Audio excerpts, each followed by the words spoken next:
안녕하십니까. 박격포 박현수TV의 박현수입니다. 여러분, 한 가지 물어봅시다.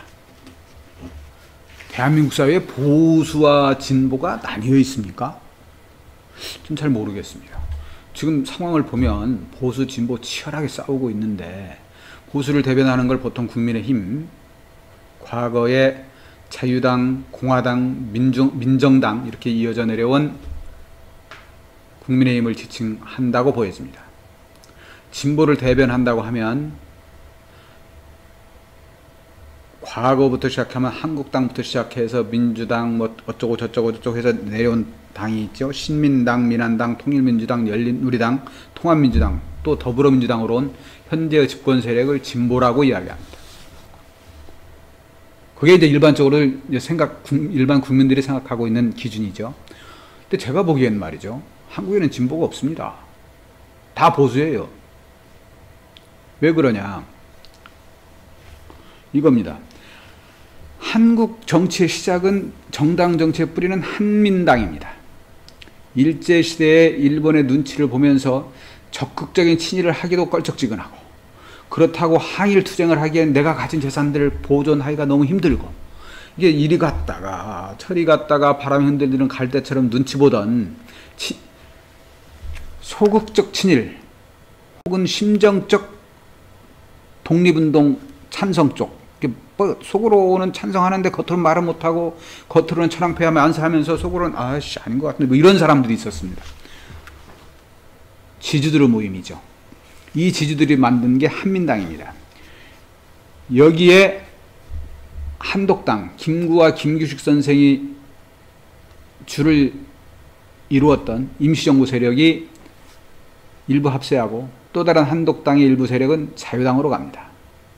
이러면서 분화가 점점점 시작되는 건데, 그러다 보니까 현대 한국 보수의 뿌리를 누구로 볼 것이냐, 이러면 대부분의 사람들이 이승만을 이야기합니다. 이유가 있죠.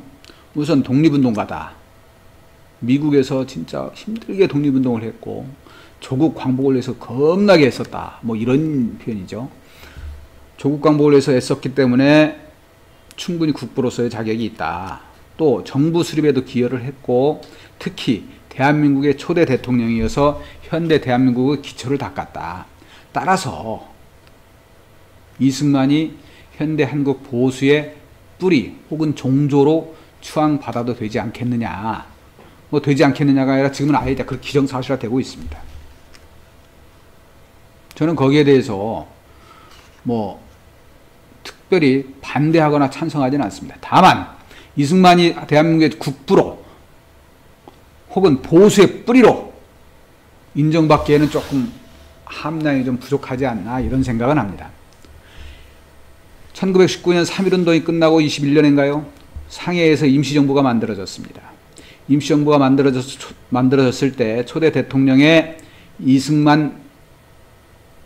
우남 이승만 선생이 당선된 건 맞습니다. 이 양반, 그런데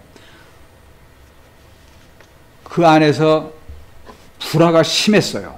그러다 보니까 1925년 의정원에서 탄핵을 합니다. 이승만 쫓겨납니다.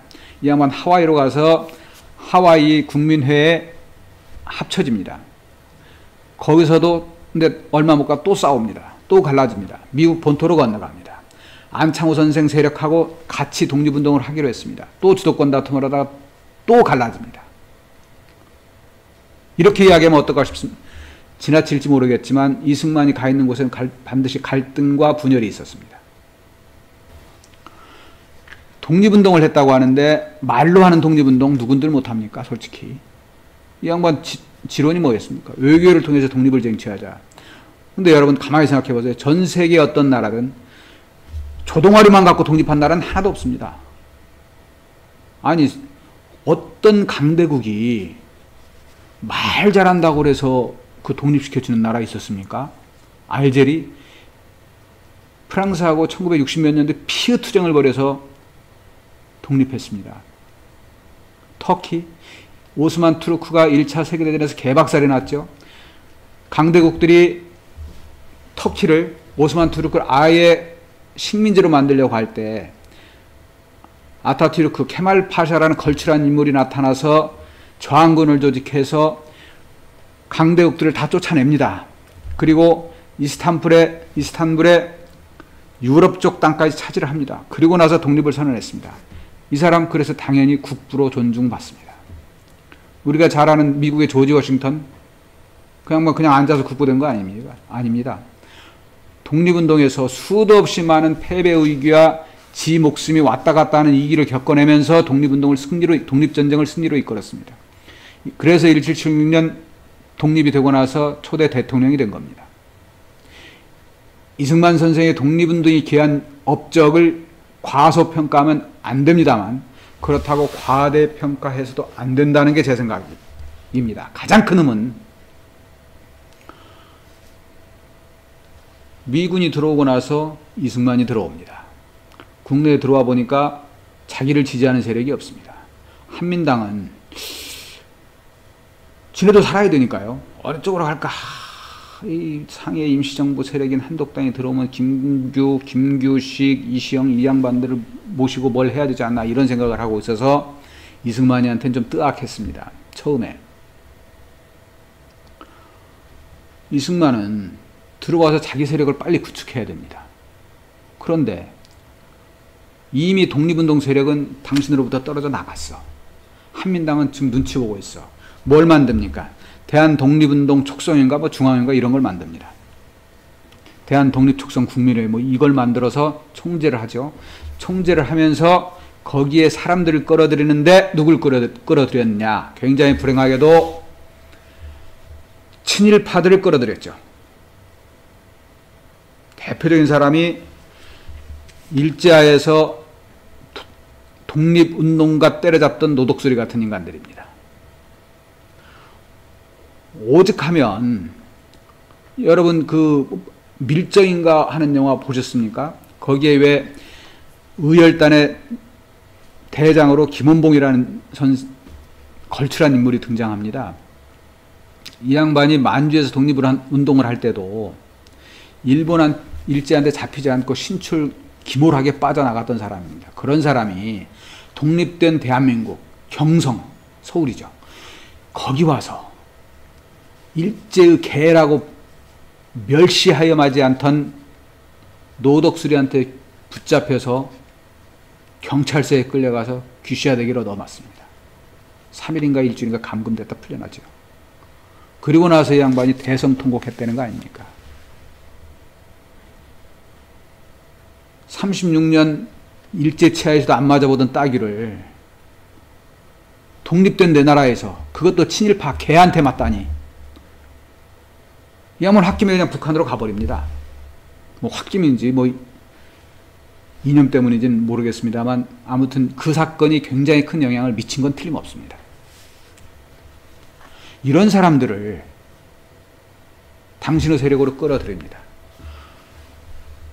초대국회에서 대통령이 당선이 됐을 때 초대국회에서 뭘 만들었습니까? 1948년도에 반민족행위 특별조사위원회, 즉 반민특위를 만들었습니다. 여기서 친일파들을 마구 잡아들이기 시작합니다. 이때 뭐 했습니까? 대통령이 화합해서 새 나라를 만들어 가야 하는데 그러면 안 돼. 다 풀어주라고 그럽니다. 말 안 듣죠. 반민특위가. 어떻게 했습니까? 경찰을 동원해서 강제로 해산시켜버립니다. 그리고 거기에 공로를 세운 인물들을 자기 주변의 세력권으로 끌어들입니다. 친일파들이 해방되고 나니까 갈 데가 없었어요. 상해 임정이 들어오면 지는 곧 죽을 것 같거든. 근데 그때 당시에 미군정은 뭐였습니까? 반공이 우선이었습니다. 친일파들이 잽싸게 반공주의자로 변신합니다. 사실 걔는 공산주의가 뭔지 잘 몰라. 그냥 오직 친일, 오직 천황폐하 뭐 이런 거 하다가 갑자기 확 돌아선 거야. 그거를 이승만이 덜컥 잡아서 내 편, 아유 귀여운 내 새끼야 끌어들였어요. 이렇게 해서 당이 하나 만들어집니다. 자유당이죠. 근데 구색은 맞춰야 되니까 뭐 그 독립운동 세력들을 좀 끌어들이긴 했지만 주류는 그쪽이었습니다. 이승만 대통령이 독립운동가로서 진짜 흠없이 갈 수 있었어야 한다면 친일파를 끌어들이면 안 되죠. 미 군정 입장에서는 이승만이 편합니다. 왜? 이승만이 미국 프린스턴 대학에서 철학 박사학위를 받았어요. 미국말 잘해. 미 군정하고 말이 돼. 대화가 우선 돼. 또 국내에 세력이 없어. 그러니까 미 군정이 편하게 말씀드리면 갖고 놀기 좋아.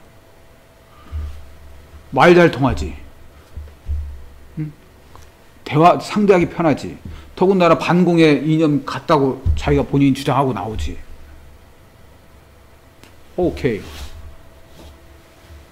미군정은요, 대한민국을 위해서 걔네들이 있었던 게 아닙니다. 지네 나라의 이익을 위해서 있었던 거고, 지네 나라의 미래를 위해서 대한민국이 존재했던 거지, 걔네들이 뭐 우리나라를 위해서 천만의 말씀이죠. 그런 사람들과 이승만이가 한편이 됩니다. 그렇게 해서 자유당을 만들죠. 자유당은 어떻게 됩니까? 결국은 3.15 부정선거를 일으켜서 쫓겨납니다.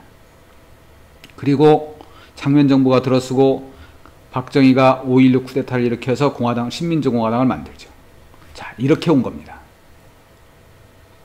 저는 이런 과정들을 짚어볼 때 이승만이를 대한민국 보수의 뿌리 또는 종조라고 보기에는 좀 부족하다. 만약에 뿌리라고 한다면 곁뿌리 정도는 될 수 있을 거예요. 잔뿌리 정도. 줄기라고 한다면 잔줄기 정도 될 거라고 봅니다. 그러면 진정한 대한민국의 뿌리는 누구냐? 저는 상해 임정 세력이라고 봅니다. 임시정부 세력들이죠. 이 양반들 진짜 죽을 고비를 넘겨가면서 독립운동했습니다. 이시영 가문 같은 경우는 전 재산을 팔아서 신흥무관학교를 세워서 독립운동에 기여했습니다.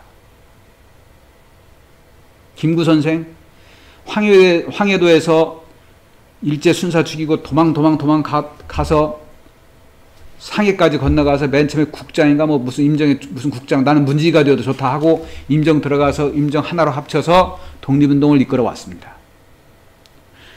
보수의 가치가 뭡니까? 통일, 민족, 경제발전, 문화부흥 뭐 이런 것들입니다. 이런 보수의 가치에서 볼 때도 저는 임시정부 세력이 한국 보수의 뿌리가 되어야 한다고 주장을 합니다. 그것이 대한민국 보수가 정상적인 보수로 자리매김할 수 있는 가장 좋은 방안이라고 생각합니다. 지금 대한민국 보수가 극우에 휘둘리는 이유 중에 하나가 뭡니까? 가장 큰 이유는 태초에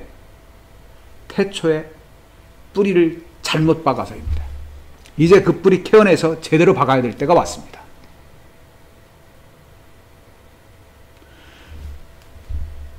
저는 태극기 집회 할 수 있죠. 집회 결사하고 잘 가는데 왜 못합니까? 당연히 해야 됩니다. 근데 웃기는 건 말이죠. 그 성조기는 왜 들고 나옵니까? 성조기까지는 뭐 그렇다 칩시다. 입장기 들고 나오는 사람도 있어. 그 어느 날 보면 이스라엘 국기도 들고 나와. 그게 왜 들고 나오는 건데? 그리고 또 하나, 이제 빨갱이 타령 그만해야 돼요. 북한이 공산주의 국가입니까? 아니에요, 이미. 거기는 김씨 왕조예요. 그 다 늘어진 레코드판 계속 돌리면 늘어집니다. 지금 대한민국 보수가 그런 꼴 아닙니까? 흘러간 레파토리 계속 긁어먹고 있어요. 빨갱이 다 때려잡자고 외칩니다. 빨갱이가 누군데? 대한민국에 빨갱이 제가 볼 땐 별로 없어요. 그리고 요새 간첩들은 있잖아요. 한강 안 넘어옵니다. 잠수정 안 타고 와요. 비행기 타고 오면 편한데 왜 그렇게 와, 복잡하게. 시대가 달라졌습니다. 대한민국 보수가 그런 달라진 시대에 적응을 하지 못하는 이유도 처음에 출발선을 잘못 정했기 때문이라고 생각합니다. 친일파는 극우 쪽이에요. 더 정확하게 이야기를 한다면 기회주의자들이죠. 그 후예들이 대한민국 정치사에서 상당 부분을 장악하고 있습니다. 경제도 마찬가지고요. 그게 현실이니까 어쩔 수 없다고 하더라도 뿌리만큼은 제대로 정립을 해야 될 필요가 있다. 김대중, 노무현 이쪽이 진보 아니야? 엄격하게 말하면 진보는 아닙니다. 그 뿌리가 아까 이야기한 한민당입니다. 한민당에서 갈라져 나온 게 두 개의 정당으로 갈라지는 거죠. 자유당과 민주당. 그리고 자유당은 공화당, 민정당 이런 식으로 내려오는 거고, 민주당은 신민당, 민한당, 열린우리당 뭐 이런 식으로 가는 겁니다. 둘 다 출발점은 보수였습니다. 한민당이었습니다. 다만 민주당 쪽에는 친일의 색채들이 좀 적었죠. 왜? 친일들은 권력의 단물을 빨아먹어야 되니까 당시에 집권당이었던 자유당으로 쫙 몰린 겁니다. 그래서 지금도 뭐 토착 왜구하는 게 그런 건데, 저는 토착 왜구란 말을 썩 좋아하지는 않습니다. 그러나 분명한 것은 정리는 제대로 하고 가야 될 필요가 있다. 그게 한국 보수의 장래를 위해서, 한국 정치의 미래를 위해서, 대한민국의 더 나은 발전을 위해서. 지금 당장 우리가 친일파를 처단하지는 않더라도 어차피 시기가 지났습니다. 이제 와서 부관참시 해봐야 큰 의미는 없습니다. 그렇지만 정리는 제대로 해야 된다. 저는 그래서 한국 친일파들은 변론으로 두고 한국 보수의 뿌리는 김구와 김규식, 이시영 선생을 종조로 하는 상해 임정이 자리매김하는 게 맞다고 생각합니다. 진보에 대해서는 우리가 대한민국의 진보를 이야기를 한다면, 굳이 이야기한다면 몽양 여운형 선생하고 죽산 조봉암 선생의 그 계열을 들 수 있겠습니다. 박헌영이는 파르티잔이었고 공산주의자였으니까 그건 별도로 빼고 나면 계보가 그렇게 정리가 될 겁니다. 지금 있는 정당들 중에서 진정한 진보의 가치를 실현하거나 진정한 진보의 가치를 이야기하는 당, 우리가 정의당 정도를 이야기하는데, 제가 볼 때는 정의당도 중도 정도 되지 진보는 아니다, 이렇게 봅니다. 진보에 관해서 필요한 이야기는 다음 시간에 다시 한번 해보도록 하겠습니다. 이건 여러분 순전히 제 생각이니까, 저는 학자가 아니고 저널리스트입니다. 저널리스트의 장점은 뭔지 아십니까? 쓸데없는 걸 넓게 합니다. 단점은 뭔지 아세요? 깊이가 없어. 그래서 조금만 까면 바로 그 무식이 폭로가 됩니다. 저는 저널리스트로서, 겉으로는 멀쩡한데 속은 좀 비어있는 저널리스트로서 제 제 의견을 이야기했습니다. 나머지들은 좀 더 많은 분들이 연구하고 노력하셔서 제대로 정립해 주시리라고 믿습니다. 오늘은 여기까지 하겠습니다. 고맙습니다.